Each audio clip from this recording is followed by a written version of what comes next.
আসসালামু আলাইকুম রহমতুল্লাহ। আজকে সাব্বির স্যারের ফ্রাইডে ব্যাচের মিড 1 ছিল। তো কি কি ছিল সেটা বলি। প্রথম বিষয় হচ্ছে যে পরীক্ষার সময় 1 ঘন্টা, আর পরীক্ষায় 3টা কোয়েশ্চেন ছিল, 3টা থেকে 2টা আনসার করতে হবে। তো প্রথম কোয়েশ্চেনে 2টা ভাগ ছিল, এ নাম্বার কোয়েশ্চেন, এ নাম্বারের আবার 2টা ভাগ। প্রথম যে কোয়েশ্চেন ছিল সেটার মধ্যে বলছে যে এই যে এটা আসছে, reasoning for using financing, preferred স্টকটা কেন ফাইন্যান্সিংয়ে ইউজ হয়। ওকে, এটা লিখতে হবে যে এইটুকু পর্যন্ত, এখান থেকে এটুকু।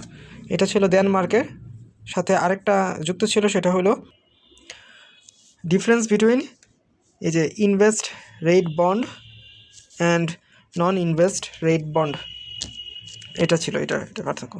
তো এই যে এইখান থেকে স্যার বলছিল আর কি আসবে হচ্ছে এই কোয়েশ্চেনটা।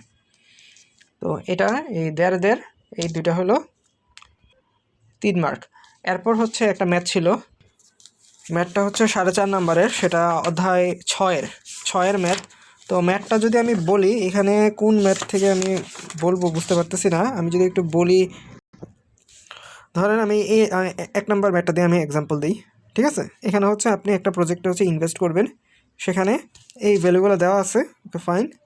এখানে আরেকটা জিনিস অ্যাড করে দিচ্ছে খালি, সেটা হলো কম্পাউন্ডিং কোয়ার্টারলি। এই ম্যাথের সাথে যদি কম্পাউন্ডিং কোয়ার্টারলি দিয়ে দেয়, তাহলে কিন্তু আপনার অনেক কিছু চেঞ্জ আসবে। এই যে কম্পাউন্ডিং যদি কোয়ার্টারলি দেয়, তাহলে কত, m = 4 হবে। দেন হচ্ছে n = t × m। ওকে, দেন অনেক কিছু চেঞ্জ হয়ে গেল। তাহলে এখানে এই যে n এর ভ্যালুটা চেঞ্জ আসলো। তারপর হচ্ছে আপনার i = r/m।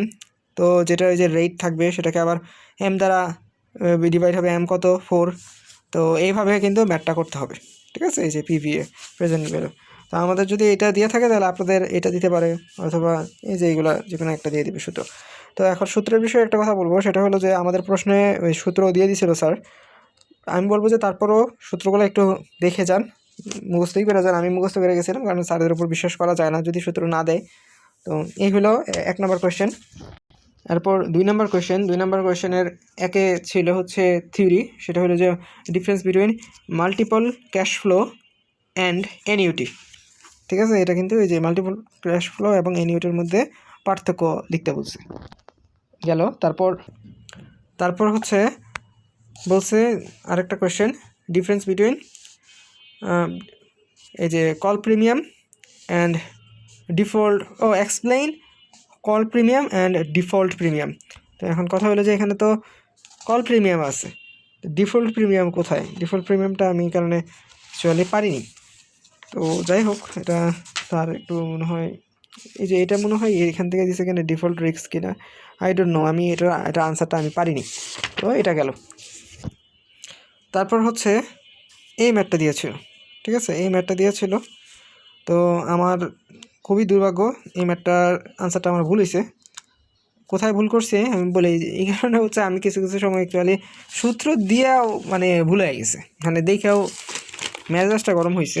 আমি তো আপনাদের দেখাই, আপনাদেরও এটা ভুল যেতে পারে, মানে সূত্র দিয়ে দিলে এই কারণে মাঝে মধ্যে কিন্তু একটু কনফিউশনে পড়তে হয়। তো আমি যদি বলি, এই দেখেন এইখানে হচ্ছে এই যে এই সূত্রটা দিয়ে যখন আপনি সেমের জন্য ম্যাথ করবেন, তো এই যে সিটা, হ্যাঁ, সিটা কি, সিটা কিন্তু অ্যানুয়াল কুপন হচ্ছে সি মিনস অ্যানুয়াল কুপন। তো এগুলার মধ্যে মান বসানোর পর কিন্তু সি এর মান বের হয়েছে, এটা কিন্তু অ্যানুয়াল কুপন আছে। তো এটাকে সেমি অ্যানুয়ালে কিন্তু নিতে হবে, কারণ ম্যাথটা হচ্ছে সেমি অ্যানুয়ালের ছিল, ঠিক আছে, সেমি অ্যানুয়ালে। সো এখান দিয়ে যেহেতু 2 দ্বারা ভাগ, সবগুলোই 2 দ্বারা ভাগ, তা আমাদের কিন্তু অনেকেই ভাববো যে এটাও তো তার মানে 2 দ্বারা ভাগ, কিন্তু এটা তো এদিকে সূত্রের জন্য 2 দ্বারা ভাগ, কিন্তু যখন এটার মানটা বের হবে তখন কি 2 দ্বারা ভাগ আছে না, তখন তো আমার সি এর মানটা বের হয়েছে। তো সি এর মানটা হচ্ছে 2 দ্বারা ভাগ দিতে হবে সেমি অ্যানুয়ালে। তারপর হচ্ছে আপনি ক্যালকুলেশন যা করেন ক্যাশ বের হবে, যে এই সূত্রে বের হবে। তো এখানে আমার ভুলটা গেছে। তো আমার এখানে 4.5 ছিল মার্ক, হয়তো 2 মার্ক কেটে রাখবে যেহেতু এখানে ভুল গেছে, ফুল তো আর কাটবে না।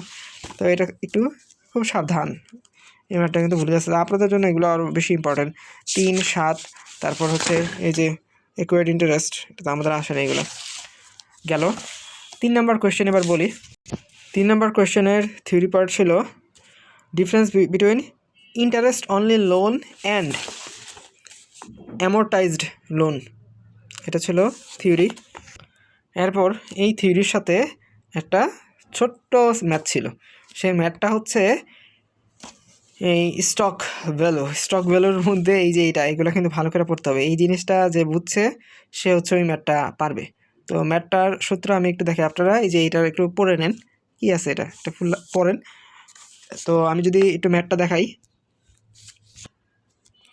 এই যে দেখেন স্টক হোল্ডারের মধ্যে বলা ছিল যে একটা মানে একজন স্টক হোল্ডারের 300টা শেয়ার আছে, আর সেখানে বোর্ড অফ ডিরেক্টর হচ্ছে 3 জন। এখন মানে কোয়েশ্চেন করেছে যে এই যে স্টক হোল্ডার সে মোট সর্বোচ্চ কতটা ভোট কাস্ট করতে পারবে। সূত্র হচ্ছে এইটা, ঠিক আছে। তো এই সূত্র কোথায় পেলাম, আমি অ্যাকচুয়ালি এটা আমার যে নিজের জন্য হচ্ছে মুখস্থবিদ্যার জিনিসগুলো আমি কিভাবে সহজে মনে রাখা যায় সেটা করেছিলাম। তো এইটাই হচ্ছে এই যে সূত্র, নং of shares owned by stock holders into নং অফ ডিরেক্টরস। ডিরেক্টরের সংখ্যা 3 আর স্টক হোল্ডারের শেয়ার আছে কত 300, 300 ইন্টু 3 কত 900। এই টোটাল 900 ভোট মানে ভোটে হচ্ছে কাস্ট করতে পারবে, ভোট দিতে পারবে আর কি স্টক হোল্ডার। তো এই জিনিসটাই আর কি যে এখানে বলা আছে, এটারই স্যার হচ্ছে ম্যাথ হিসেবে কিন্তু ঢুকাই দিছে। এটা হচ্ছে আমাদের FMI course financial and managerial finance কোর্সের ভিতরেও গত সেমিস্টারে ফাইনালে এই কাজটা করছিল। আল্লাহর রহমত যে এটা আমি দেখে গেছিলাম, তো এটা অনেকেই অ্যাভয়েড করে গেছে, এটা বুঝে নেই। তো গেল, তো এটা 3 নম্বর কোয়েশ্চেনের থিওরি পার্টিগুলো বললাম।